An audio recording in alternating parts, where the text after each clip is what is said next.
Cashflow Diary Podcast, episode 484. Welcome to yet another exciting episode of the Cashflow Diary Podcast, the podcast that teaches you insider tips, tactics, and strategies for creating leverage streams of cash flow into your life. Learn from top-performing entrepreneurs, business owners, investors, and thought leaders from across the globe as they share their secrets to success. Like what you learn on this and other Cashflow Diary podcast episodes? Go to learninvestingnow.com and sign up to receive powerful tips and information that will help you succeed as an entrepreneur and investor. Now, here's your host, investor, entrepreneur, business owner, educator, speaker, author, and master facilitator of Robert Kiyosaki's cash flow game, Jay Massey. All right, ladies and gentlemen, welcome to another episode of the Cashflow Diary Podcast. I'm your host, Jay Massey, and I'm glad that you are here today because here's the thing. When it comes down to building your business, I know it can feel like it's this long grind that's never going to end. When am I going to get there? Well, what's interesting about that is that, well, all of us as entrepreneurs feel that at various different levels and ways, and it's all really kind of relative. For example, if you're just working on a small little lemonade stand, growing that to something of significance, well, that's relative. What is significant to you? But here's something that I have found to be very true, is that it's not just so much about top line numbers as much as it can be about bottom line numbers. And I think today's guest has managed to do some things that are very, very unique, specifically in the real estate brokerage space. So let me ask you this.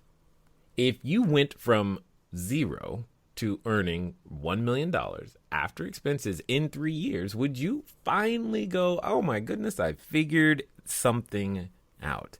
Well, today's guest has done exactly that. In fact, he's written a book about it called The $1 Million Real Estate Team. And I am, of course, talking about Chris Waters. Now, if you are out there in the Austin area, you probably already know him. But what's more important is that he's here today to share with you and I what is it going to take for us to build, and not just build, but also scale, because being able to do that in a short period of time is something we all want or maybe even fantasize about. But now we get to dig in and find out how he did it. So let's get ready to listen. Let's get ready to learn from Chris Waters. Chris, how you doing? I'm good, man. Thanks for having me on. I'm glad that you were able to make the time. Now, this being your first time here, I have to ask you the same question I tend to ask everybody the first time that they're here. You ready? Go for it. All right.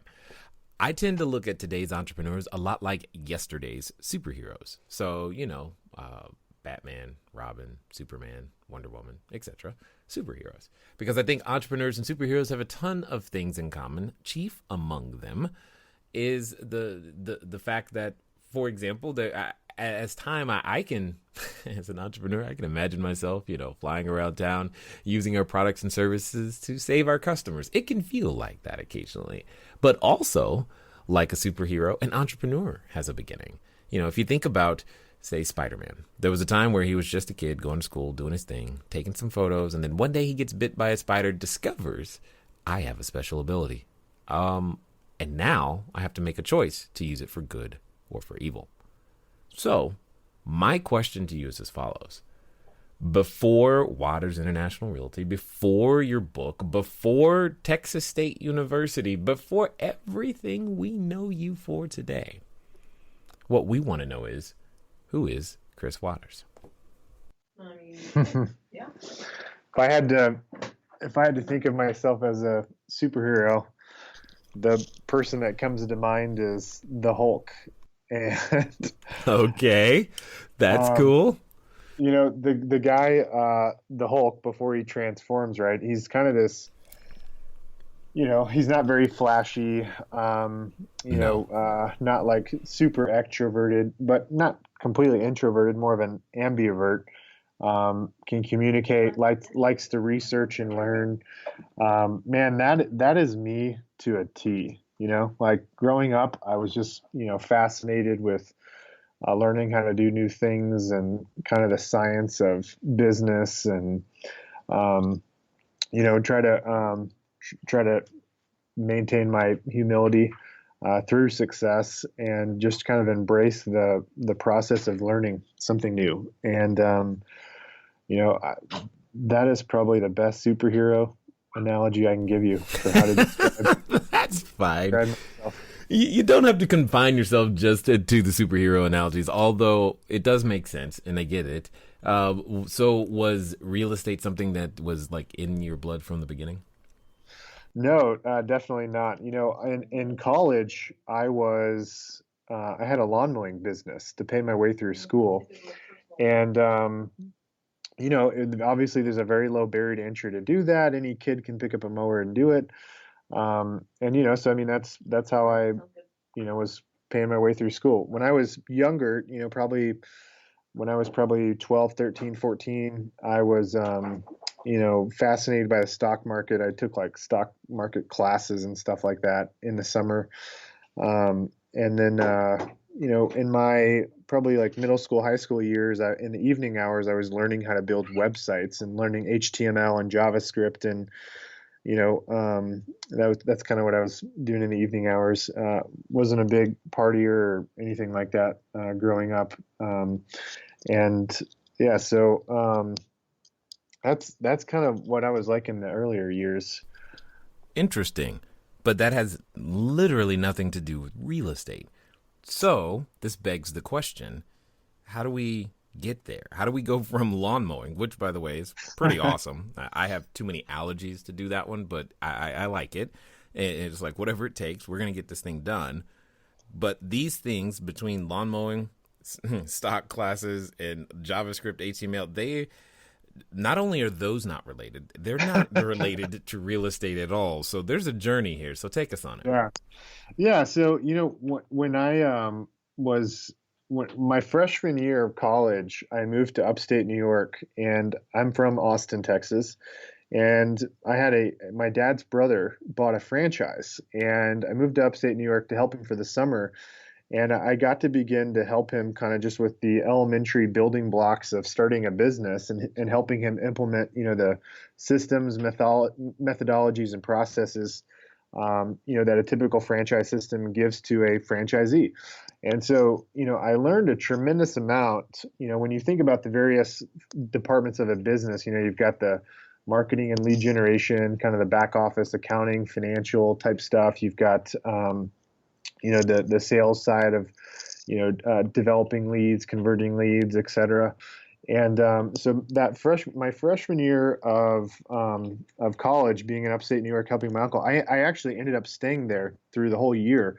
I only intended on going up there for the summer, but I was just fascinated by the different aspects of business, and it was very much an eye-opening experience for me. And what really drove me, what drove me and kind of opened up my eyes was, how being an entrepreneur, you get to work on a lot of different aspects of the business, and no day is the same. And, every day is a challenge. And, I think the variety from a day-to-day basis is really what, got me excited about the idea of being self-employed and building a business. So that really kind of like, that lit the entrepreneurial spirit in me to an entirely new level my freshman year of college. I mean, I had done some things growing up. Like I had a small lawn mowing business that I started in the 5th grade, and was doing like 20 houses a day in the summer. I mean, it was pretty crazy, actually. Wow. How many houses I was doing.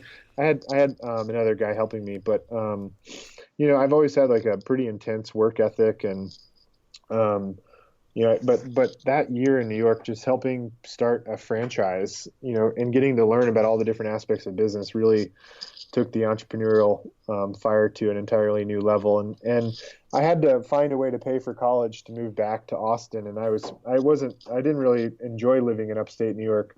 The business side was awesome, but upstate New York, it's freezing cold there. I mean, I think they got 120 inches of snow the year I was there.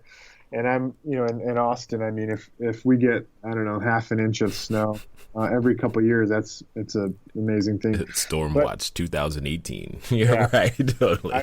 Highways shut down, the school shut down. Yeah, so I had to find a way to move back to Austin to be able to pay for school. So the only thing I knew was when I was a kid doing the lawn mowing business, and I didn't have a lot of money, so I had enough money to buy a truck, equipment, etc. And I used a lot of the things I learned from this franchise system to build up, a pretty decent lawn business. I brought in like $250,000 in sales, Wow. my lawn business, which I felt pretty good about. And so my senior year of college, I had this customer, and he had a real estate team underneath Keller Williams, and he recruited me when I graduated from college to go work for him. And I was there for probably 4 or 5 months, and I quit. I sold like half a dozen houses, and I quit because I was just I felt like there was this proverbial ceiling, if you will, being on his team. And I'm just the type of person that values freedom immensely, and I want to be put in a position where there's no ceiling, right? Most sales and commission based people, they want to be in a position where there's just massive upside, and they don't even want to know what the ceiling is.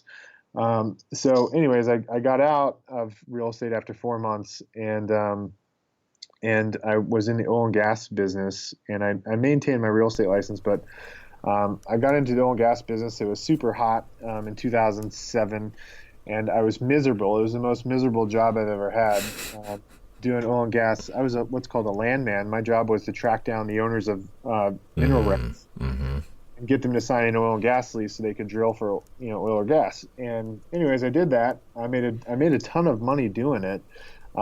And I saved all my money. I lived super cheap. And in 2009, I got to a point where I was just so unhappy. I was like, I can't keep doing this anymore.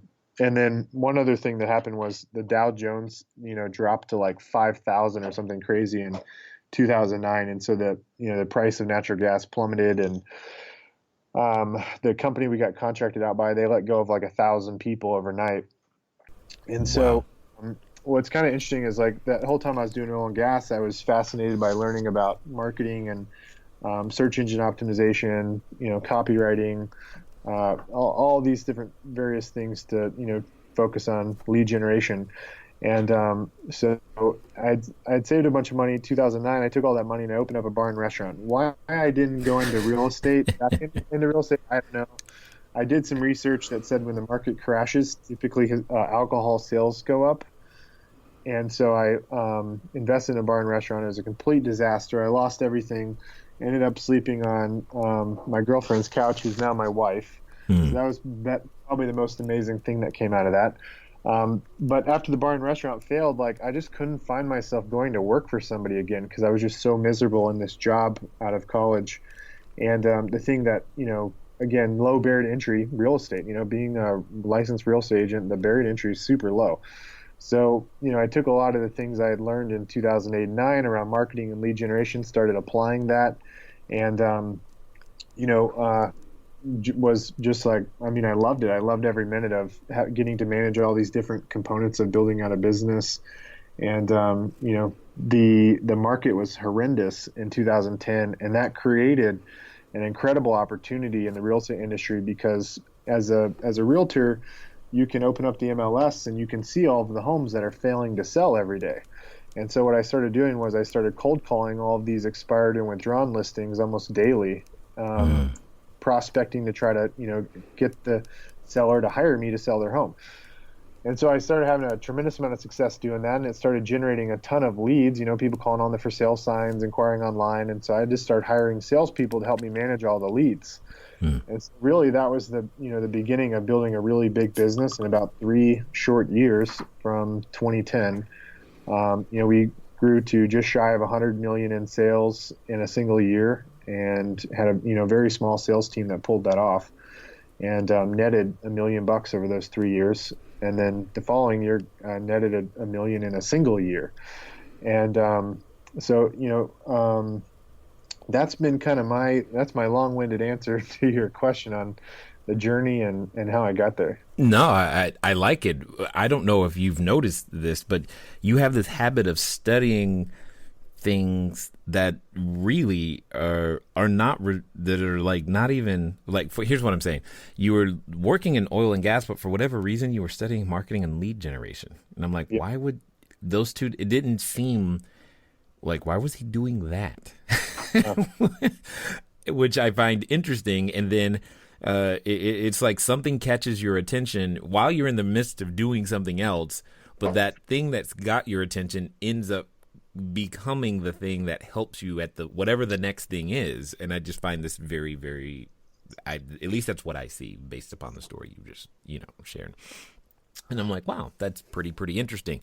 But I love the fact that at the point you go where the bar and restaurant fails, you're like, you expressed what I like to call, you are now psychologically unemployable. You're like, I can't see myself working for anyone else ever again. So now I've got to do something about it.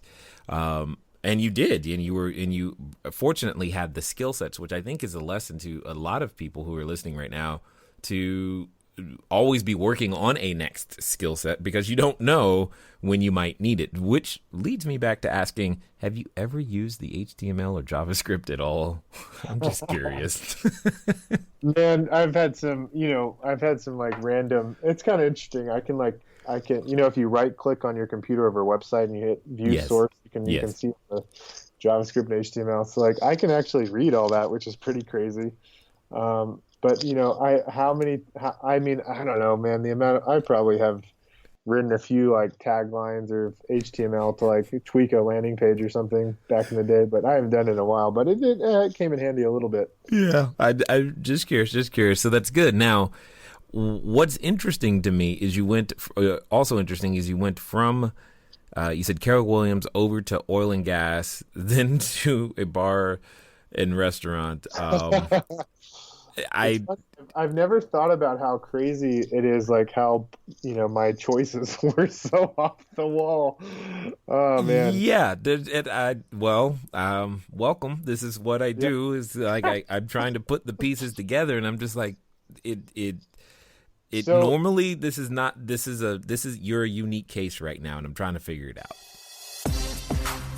Hello there, entrepreneur. This is Jay Massey, and what I want to say to you is that the number one mistake that I have ever made in business, number one, has been waiting too long to do the books, waiting too long to get the bookkeepers, the accountants, the CPAs, the CFOs involved, and I don't want you to make that same mistake. That mistake cost me over six figures, and now for a significant discount, you have the ability to get your books together using FreshBooks. So what I want you to do is I want you to go over to gofreshbooks.com/cashflow diary. Again, that's gofreshbooks.com/cashflow diary. FreshBooks is the easy to use software designed to help you, the small business owner, the freelancer, get organized and save time on invoicing, getting paid faster, keeping those books in order so that it becomes a bonus for you to do your taxes as opposed to a burden.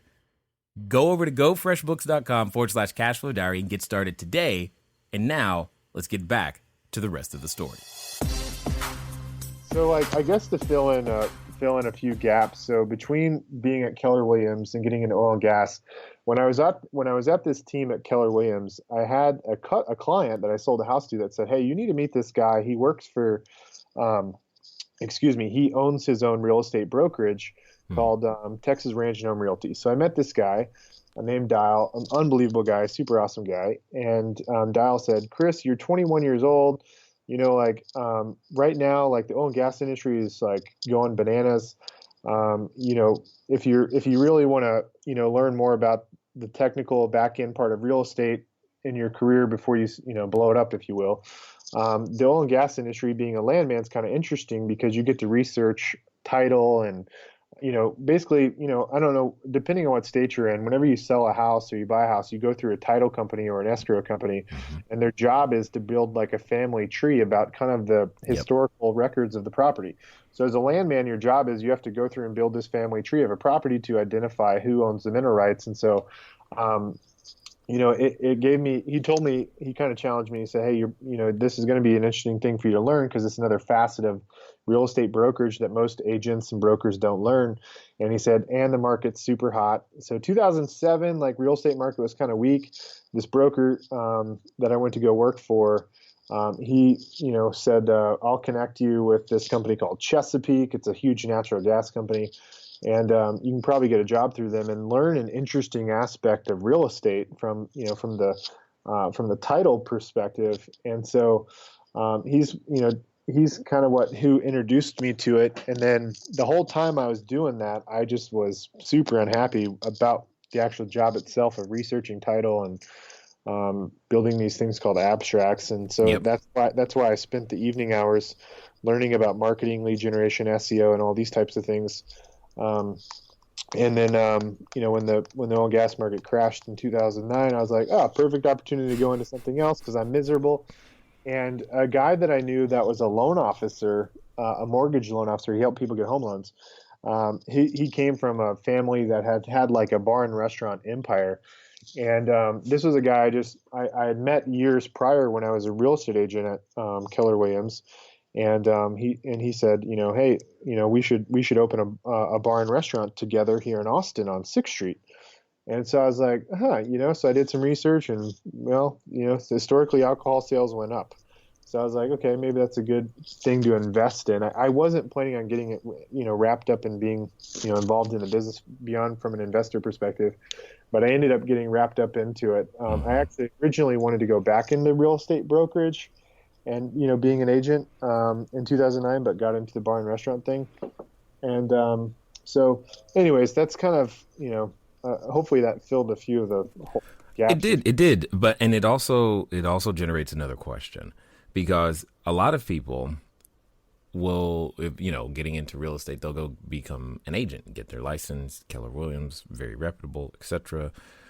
You said no, I want to build my own brokerage. That's an interesting decision.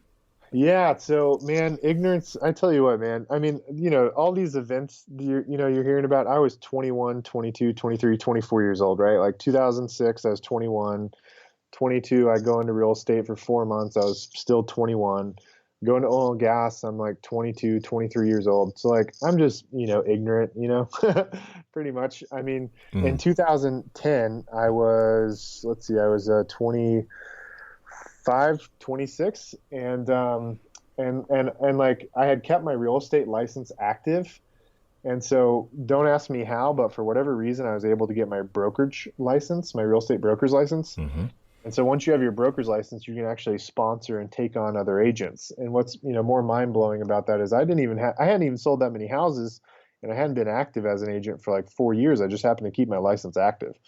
And so, I guess it's just ignorance is bliss. Like summer of 2010, I was like, I'll start a real estate brokerage. Why not? And went and got my license and started, building up business like any normal agent would.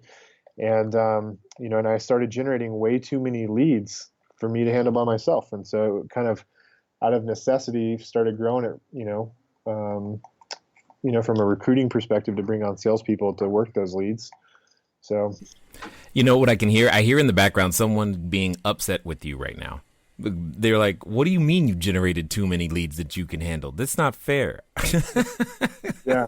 So, which suggests to me, because I find this to be a very common thing amongst either real estate investors, real estate agents, is they're not all good at marketing, but yet you've managed to figure something out. Share with us. What's up?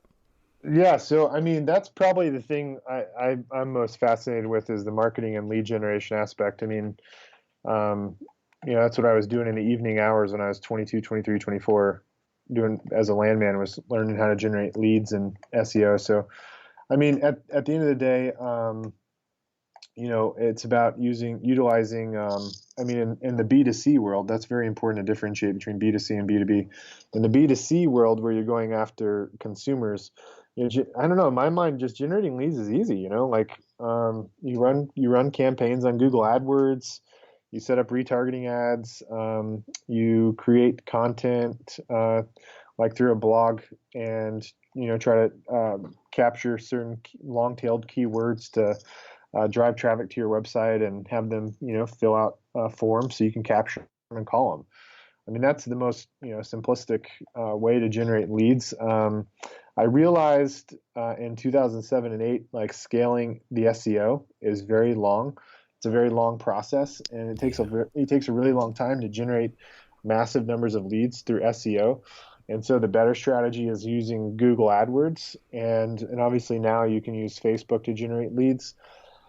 So, I mean, between Google and Facebook, man, I mean, I think most anybody can generate more leads than they can ever handle. I've since then, learned other lead generation things like using direct mail, radio, TV, billboards. Over the course of the last 8 years, I've personally spent over $5 million split testing various lead generation strategies. And so in the beginning days when I didn't have any money and I was sleeping on my girlfriend's couch, the only thing I could afford was SEO and writing content to try to get organic leads. And then also I was posting properties for sale on Craigslist because that was free back then. Now there's what's called the Facebook Marketplace, where you can post properties for sale and you can generate leads through the Facebook Marketplace. So, it's about just leveraging, the low-hanging fruit. The other thing I leveraged from a lead gen perspective back in 2010 when I didn't have any money was going after expired and withdrawn listings, houses that had failed to sell. It didn't cost anything to generate those leads and to call those people up. So depending on what stage you are in the growth of your business, really dictates, what lead gen strategies you should be using. I mean, if you're a small business and you have a limited amount of money, then, you've got to go after the cheaper lead sources. The interesting thing I have found, though, is as you start utilizing some of these more lead generation tactics, like maybe it's radio, TV, billboards, direct mail, those are very expensive leads to generate, and it takes a long time to, build the brand awareness and brand equity to be able to start generating leads. But those type of leads have crazy high conversion rates. So in the beginning stages of building a business, you got to grind for a while when you're going after those cheap leads because the conversion rates are terrible. But as your business grows and you hone in your sales skills and you get better salespeople, you can start, bringing in better types of lead sources that cost more, but will also have higher conversion rates, and start building some amazing brand equity in the community as you start to leverage them. What's interesting about everything you just shared there is that you just burst somebody's bubble, because they were like, man, I'm just going to do this, and I'm going to have this going to work overnight. Yeah. And you're like, everything you're saying is like, yep, there's more work involved. There's more work involved, but it can be done, but there's more work involved, which I absolutely appreciate. So talk to me for a moment and answer me this. Why write the book? What was behind that? Why tell us about your $1 million real estate team? What's the impetus? So, I was 21 and I got into real estate, and I was super driven, super hungry. And I felt like, what got me out of the real estate industry after only like 4 months was the lack of career trajectory. Like, I just didn't understand how I was going to just have, upward trajectory and have limitless upward trajectory in the real estate space. And so because I didn't see that, I got out of the industry.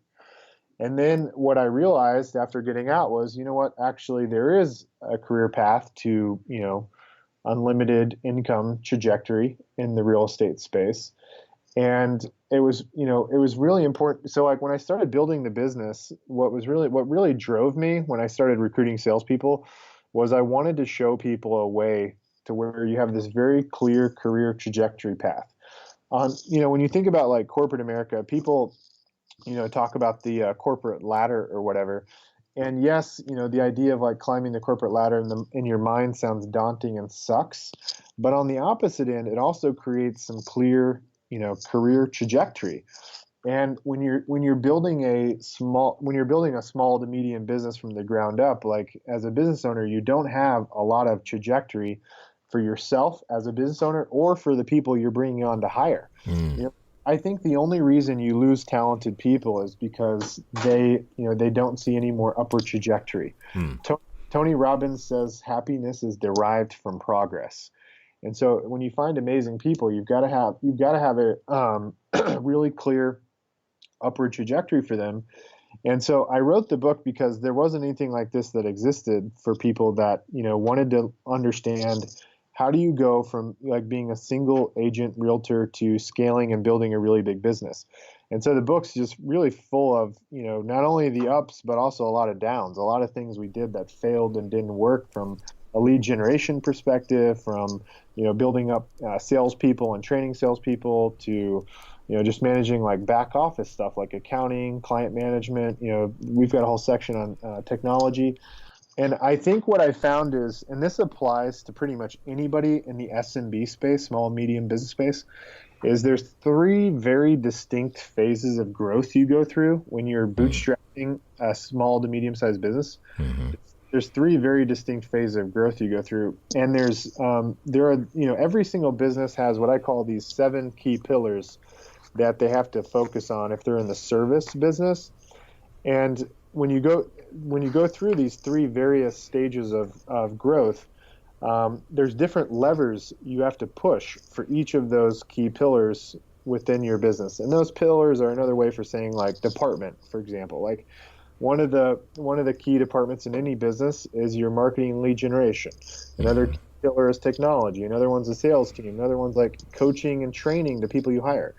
Another one's the back office. The other one is, the leadership and scaling aspect. Like how do you figure out the HR component of like managing people and creating the upward trajectory? The foundational DNA of your business, like the mission, the vision, the core values, these things you think that are just check boxes on a piece of paper because somebody told you in business school it's something you're supposed to do. Then you really start understanding like the vision, mission, core values is really what inspires people to want to come and join your organization and buy into a shared purpose and work on something bigger than themselves. So then you realize the importance of these things. So the book is really breaks down the 3 stages of growth everybody goes through if they're bootstrapping a small business. And it talks about how you have to hit these different levers and what specifically you have to do to get to that next stage of growth. So I think obviously it's going to resonate with somebody that's built in the residential real estate space. But it also, there's a lot of parallels between the book and the entire SMB space for anybody that's trying to bootstrap a business. Now, what's interesting is that even though your business is in the real estate brokerage area, everything you just said, I believe, applies to any particular vertical of business. Yep, I agree 100%. It just seems that your genius came alive in this particular industry. Now, one of the things that you mentioned, and so therefore I must know, you said that the book contains things that did not work, failure events. Why was it important to you to include those? So from a lead generation perspective, one of the biggest failures was not understanding cash conversion cycles. So every single lead generation strategy has a cash conversion cycle. So what I mean by that is like, I mentioned earlier about some of the more expensive lead generation strategies like radio, TV, and billboards. Yep. The thing is, people may call that stuff old school and say like, oh, that's crazy, everything's online. But the truth is, depending on what you're selling, radio, TV, billboard, newspaper, print may actually be very effective depending on the demographic you're going after. The difference is like you have to hammer those lead generation channels for a really long period of time to build brand equity and to be able to hit the consumer with enough brand impressions for them to call you. And so you have to basically, just completely lay out a ton of cash for those lead gen channels on average for 6 months minimum before you start to see any dollars come in. Yep. And so you have to commit to that timeline, and you have to understand from an expectations perspective, like you shouldn't expect any money to come back to you, that you should expect to light a match to $50,000 for what, for maybe a radio TV campaign for 6 months before dollars start coming back to you. And then the other thing is you need to remember that it should not be something you stop. Like you should continue, hammering the radio, TV, billboard, direct mail, newspaper, whatever it is, and not stop. Like marketing is not something you just do like in jolts. If you can create a lead generation funnel such that, for example, it costs you $10 to close a deal that brings in $100 in revenue, why would you ever stop? Marketing, if you can dial in the client acquisition costs, marketing should not have a limit in terms of like a budget. I mean, if your client acquisition cost is you trading a dime for a dollar, yep. like you should do that all day long. And that's what's going to really help you, build your business big, is dialing in the client acquisition cost and understanding cash conversion cycles with these different lead generation strategies. So in the book, I talked about how I implemented a direct mail campaign. I spent $250,000 on this direct mail campaign, and I hammered these specific geographic territories in Austin for 6 months. And I didn't actually start seeing that money come back to me until I started getting clients like in months 5 and 6. And then I didn't actually start closing any deals and seeing the money, really hit my bank account until like months 8 or 9. And so I quit doing the direct mail in month 6. And, I went after I failed and lost a crap ton of money. I started like reaching out to other people across the U.S. that had a lot of success. And they all told me, hey, the cash conversion cycle with direct mail is 12 months. So you better be ready to pour out a ton of cash before that's going to start coming back to you. And then in year 2 is when direct mail can get really, really good because you've built a tremendous amount of brand equity with a very specific, audience. So, I mean, that's why it was important to me is I wanted people to understand, like have context of, why they should do, why they should go down this path and not this other path. Yeah, it totally makes sense. By the way, I still have this mental image in my head of taking $50,000 and like literally setting it on fire. But that's basically, you've just got to be willing to let it sit out there for a long time. So look, talk to me about this. For someone who's just getting started though, let's pretend that they don't have those, they may not have those resources. And in today's market, between the social media and all the other channels and choices that someone has, what would you go with? Like if you had to go, all right, I'm starting today, but you know everything you know right now, but you're starting today. Mm-hmm. What are you going to do to generate leads? And you have the context of not having any money, right? Yes. So the first thing I would go do is that's a great question, by the way. The first thing I would go do is build a local mastermind of local business owners. So I would go find people, in like 20 to 25 different industries. Mm-hmm. And I would build a local mastermind of people in the SMB space. Like, for example, in real estate, home services type companies, roofers, foundation companies, siding companies, windows, mortgage company, title company, homeowners insurance, life insurance, financial advisors, bookkeepers, other, retail, local type businesses. I would build a group of people in a mastermind. And I don't know if any of you guys have read Napoleon Hill, Think and Grow Rich. Mm-hmm. Amazing book. I think you should read that every single year. So I'd build a group. I'd build a mastermind group. And then what I would do is I would, it would be kind of like a high level BNI group, right? Where each other's helping generate referrals, but also here's the kicker. So this is what helped me fund lead generation back in 2010 when I was sleeping on my girlfriend's couch. So what I basically told the people in this my mastermind group only started with like 3 or 4 people, but it grew from there to being now, we get over $60,000 a month from people in our mastermind groups. And so in the beginning, I didn't charge anything, but as time progressed, as like 3 to 6 months later, circa 2010, I started telling these local businesses like, hey, I'll tell you what, like I'll put you on my website. I'll put you in my buyer guides, my seller guides. I'll advertise you as my preferred vendor in this very specific category, and I would ask for you to contribute a very small amount of money for being my preferred vendor. So like, the homeowner's insurance guy said, hey, can you kick in $250 a month? My mortgage guy, I was like, hey, can you kick in $1,000 a month? The roofer guy said, hey, can you kick in 500? The plumber, can you kick in, $250 a month? So I started raising money for my lead generation efforts by leveraging the mastermind group. And then I used those guys. I marketed those guys through all of the different places where I was advertising to customers, and that was like the buyer guide, seller guides, website, etc. I would do blog articles with video where I would interview the business owner, and I would, ask them, to tell me how you got started, what separates you, why should someone call you, and just did a quick little 2-minute video, and I'd send that out to my own personal customer database. And so I did all these very tactical things for each of the guys in the mastermind group, and they contributed money financially so that it could help, I could use that money to put in a kitty to, spend on lead generation to grow faster. Like it a lot. He's like, here's my hack for you, the system right now. That just means that nobody has an excuse, which is great.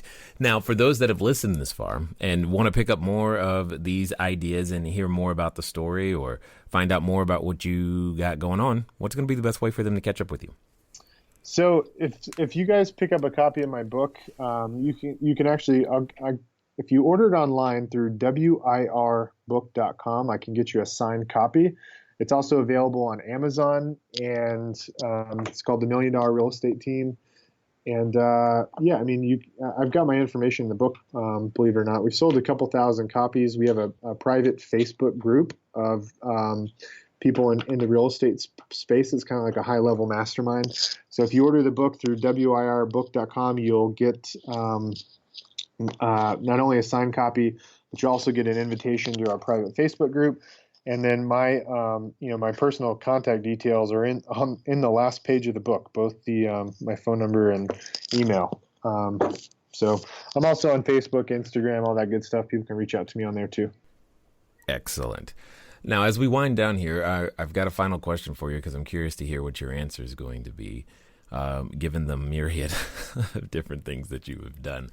Let's pretend for a moment that someone listening is, they're standing at what I like to call that precipice of decision, where they're going, you know what, I'm going to finally do this thing. I'm going to jump in, both feet. I'm going to be that entrepreneur. I can make it. If he can go through all of those crazy things, lose everything in a restaurant, I can do this too.